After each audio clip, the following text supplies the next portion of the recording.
Līdz 30. jūnijam mums šiem te foršajiem Hem kolekcijas krēmiem un 4 uzturbagātinātājiem ir atlaide. Gold kurkumīna būs imunitātes stiprinošs dzēriens, ko varam lietot profilaktiski vai pie saslimšanām, kur iekšā ir kurkumīns, ingvers, kokosu mīkstums, melnais pipars un ehinācija. Tad ir C vitamīnu komplekss, kur iekšā 3 veidi C vitamīni, kas arī būs imunitātes stiprināšanai. Bronholuks savukārt būs pie elpceļu saslimšanām, lai cik dīvaini nebūtu, bet tiešām vasarā slimo, un šis te arī palīdzēs pie klepiem iesnām.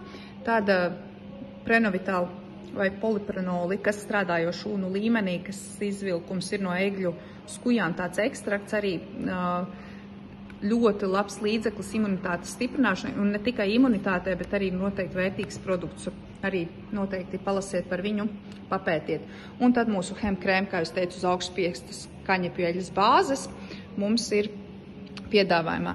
Šīs kombo, kas ir mitrinošā maska, sejas skrubītis un attīrošā maska, būs kā kārčers jūsu sejai. Principā viss ar šo jūs attīrīsiet sejas masku ar tomātu ekstraktu, attīrīsiet ar skrubīti, noskrubēsiet un ar mitrinošo masku jūs pabarosiet savu sejas ādu. Īpaši vasarā es gribu izcelt šo te sejas masku, kad pēc sauļošanām ļoti labi mitrina un padara ādu mīkstu un pabarotu.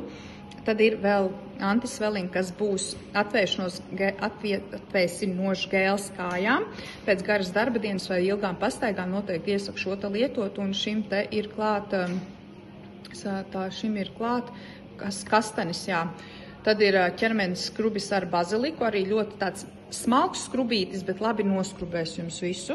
Un tad te mums ir krēms kombinētai ādai ar azelīnskābi, krēms sausai jutīgai ādai ar kumelīti, mitrinošais nakts krēms un anti-age un atsveicinošais krēms gēls ap acīm. Šis krēms gēls ap acīm būs ar aļģēm jūras un anti-age krēms būs ar zīda peptīdiem. Tāpēc noteikti pamēģiniet Hem sēriju, ja vēl neesat pamēģinājuši, jo viennozīmīgi var pateikt, ka ļoti labs produkts un sejas ādai un ķermenim arī ļoti patīk. Pēc laimes forši iepirkšanās!